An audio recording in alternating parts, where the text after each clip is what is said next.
I want you to think of someone that you know, someone who worked hard their whole life, did the right things, followed the rules, maybe even had moments of real success.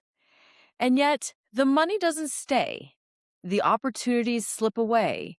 Something always goes wrong. Now think of someone else, someone who isn't more intelligent than you, doesn't work more hours, doesn't have more degrees or more connections, and yet money flows to them. Doors open, things work out. What's the difference? I'm going to tell you something that the self improvement industry will never tell you. That's because if they truly understood it, they couldn't keep selling you motivation books and weekend seminars. Because the difference is not in what they do, it's in what their brain does without them knowing it. And today, I'm going to show you exactly how that works with real science, concrete numbers, and a protocol that you can start applying right now. Let me tell you about a study that changed everything we thought we knew about success. Researchers followed people who had won the lottery. Millions of dollars, overnight, no debt, no starting line, every advantage you could imagine. And the results were disturbing. 70% of lottery winners in the United States were broke within 5 years. Think about that. Millions of dollars and still gone. Why? Because money was never the problem. The mental program was the problem. The subconscious mind of those people was calibrated for a certain level of income, a certain financial identity, and a certain version of themselves. And when the external reality suddenly exceeded that program, the subconscious mind did exactly what the subconscious mind does. It brings everything back to the point that it recognizes. This is not a metaphor. This is neurobiology. Researcher Timothy Wilson at the University of Virginia documented that your subconscious mind takes in approximately 11 million bits of data per second, while the conscious part of your mind, the part that sets goals, makes plans, and says, "This is going to be my year," only processes about 40 bits of information. This subconscious part of your mind is not a small part of your mind. 11 million bits of data compared to 40. It's almost all of your mind. And 99.99% of what determines your results, your automatic decisions, your behavioral patterns, your reactions to money, to risk, to opportunity, it's all happening here in the part that you have no conscious access to. So when someone tells you just decide to be successful, they're literally asking you to change the weather by changing the thermometer, and that's not how this works. Now, how did that program form? So this is where the science gets personal. Neuroscientist Bruce Lipton spent decades researching epigenetics and belief systems, and here's what he found. By the age of 7, the human brain operates predominantly in theta waves. Those are the same brainwave states that occur in a deep hypnosis for an adult. So, what does that mean in real terms? It means that during the first years of your life, you had no filter.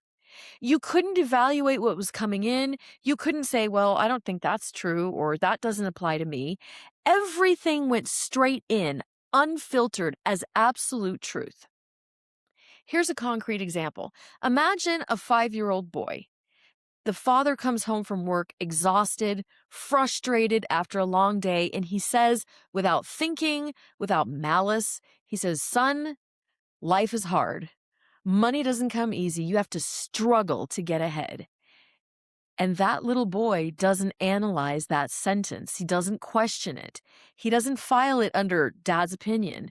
He records it as an absolute truth about how the world works. And then 30 years later, that boy, who is now a grown man, educated and capable, feels unconsciously that if something comes easily, it's not real. That if he isn't struggling, he isn't earning or he doesn't deserve it. That money only arrives through suffering. And so what does he do? He sabotages, obviously without realizing it, but he sabotages every opportunity that shows up without enough pain attached to it.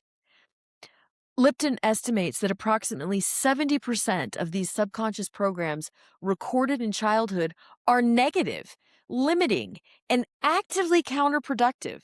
Not because your parents were bad, but because they were running their parents' programs. It's an inheritance, just not genetic. It's a mental inheritance, passed down without anyone meaning to pass it down. And this is where quantum physics enters the conversation, because I want to be very precise here. There's a lot of people who use quantum physics as a spiritual decoration without understanding what it actually demonstrates. Max Planck, the father of quantum theory, Nobel Prize in Physics, said something almost no one quotes correctly. Matter as such does not exist. Tangible things are not tangible. All matter originates and exists only by virtue of a force which brings the particles of an atom to vibration. Planck wasn't a mystic. He was one of the most rigorous scientific minds of the 20th century. And what quantum physics has demonstrated in laboratories with replicated experiments is this. At the subatomic level, reality is not fixed. It is probabilistic. And the state of the observer, you, influences the outcome. The double slit experiment proved this decades ago. Subatomic particles behave differently depending on whether they're being observed or not. The consciousness of the observer affects physical reality. This has been published in physical review letters, not a blog, not a podcast, one of the most peer-reviewed scientific journals on the planet. What does this have to do with your bank account? Well, the Heart Math Institute in California measured that the electromagnetic field of the human heart extends up to 3 feet outside the body, and that field changes measurably depending on your emotional state. You're not a passive observer of your reality. You are an active transmitter of a signal.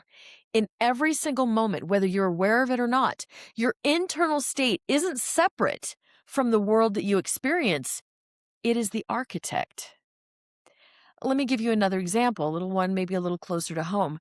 Imagine 2 men walking into the same business meeting. Same room, same people, same opportunity on the table. And the first man walks in with anxiety through his body.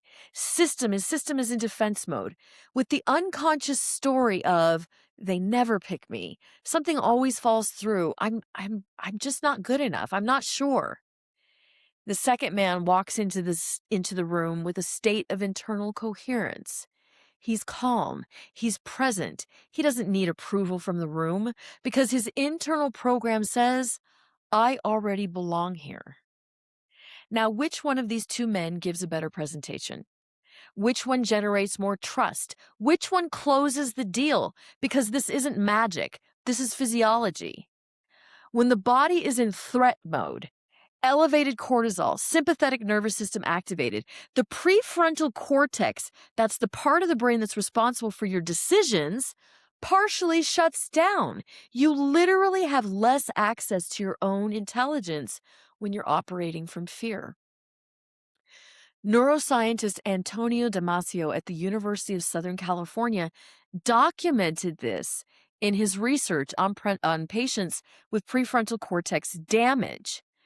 Without access to a balanced emotional state, humans make significantly worse decisions.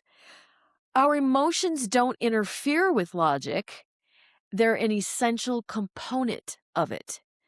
The man who walks in coherence doesn't win because he's luckier. He wins because his nervous system is running literally a different program. So now we get to the real question, how do you change the program? And here I want to be very specific because there's a massive difference between what actually works and what gets sold. Dr. Joe Dispenza, whose research includes over 15,000 people, he studied in real-time EEG monitoring in meditation retreats. He's been documented that the real subconscious change doesn't happen just because you changed your thoughts. It happens when you change the emotional state of your body, because the body has its own memory, its own nervous system, its own automatic patterns. And as long as the body keeps responding emotionally from the past, with anxiety, with contraction, with shame, positive thoughts are going to hit that wall every single time. There are 3 access points that neuroscience has validated. The first is the theta state. Your brain enters theta waves naturally twice a day. The first 15 minutes after waking, when you're not fully conscious yet, you're still drifting between sleep and awareness. And then the last 15 minutes before sleep, when you're at that edge between wakefulness and rest. It's in that window, the critical filter of the subconscious minds relax. The subconscious is open and it's receptive. What you introduce in those 30 minutes carries a neurological impact that's disproportionately more powerful than the rest of the day that you're awake. Not because it's mystical, but because you're talking directly to the operating system without a firewall. If you're in that theta state and you focus on clear images of what you're building, accompanied by the genuine emotion of already having it, you're using the exact same mechanism that recorded the limiting programs in your childhood, only this time you are the architect.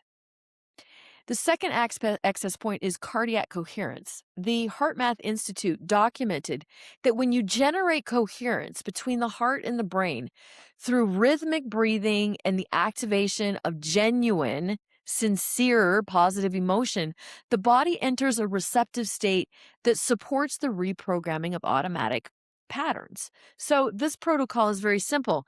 It's 5 seconds of an inhale and 5 seconds of an exhale while you're focusing on the area of your heart. You can even touch it like that. And a real emotion, not performed, not forced, not pretending like you feel it, but an actual feeling of deep gratitude or appreciation. It doesn't even matter what it's about. 5 minutes twice a day. They have documented that the effects include reduced cortisol, improved heart rate variability, and a sharper cognitive clarity. These are not mystical, spiritual side effects. They are measurable in a laboratory. Now, the third access point is emotional repetition, not intellectual repetition. This is the mistake almost everyone makes with affirmations. Affirmations fail not because the concept is wrong. They fail because they're intellectual. You say them with your mouth, but it's like you're reading off a shopping list and your body doesn't believe them. And the subconscious listens to the body, not the words. Neuroscientist Donald Hebb established this in 1949 with what we now call Hebb's rule. Neurons that fire together, wire together. Every time you combine a thought with an intense emotion and you repeat it, you're physically building new neural connections. You're literally changing the architecture of your brain. The difference between visualization that works and visualization that doesn't is one single variable. It's the emotional intensity. It's not how many times you do it, it's how deeply you feel while you're doing it. So let's come back to where we started. The man who had everything and lost it all. The lottery winner who ended up broke. The colleague who works the same hours as you but lives in a completely different reality. It's not luck. It's not cosmic favoritism. The universe doesn't have favorites. They're literally running different programs, and the program can be changed. Your subconscious mind processes 11 million bits per second. Your financial reality, your relationships, the opportunities you see or don't see, all of it is the output of a system that's running quietly in the background. And changing the output requires going into the system and changing the code. And that's exactly what we're doing here. So if this video opened something for you, please subscribe. Turn on the notification bell because I've got something coming up that is the complete map. Reality responds to your consciousness.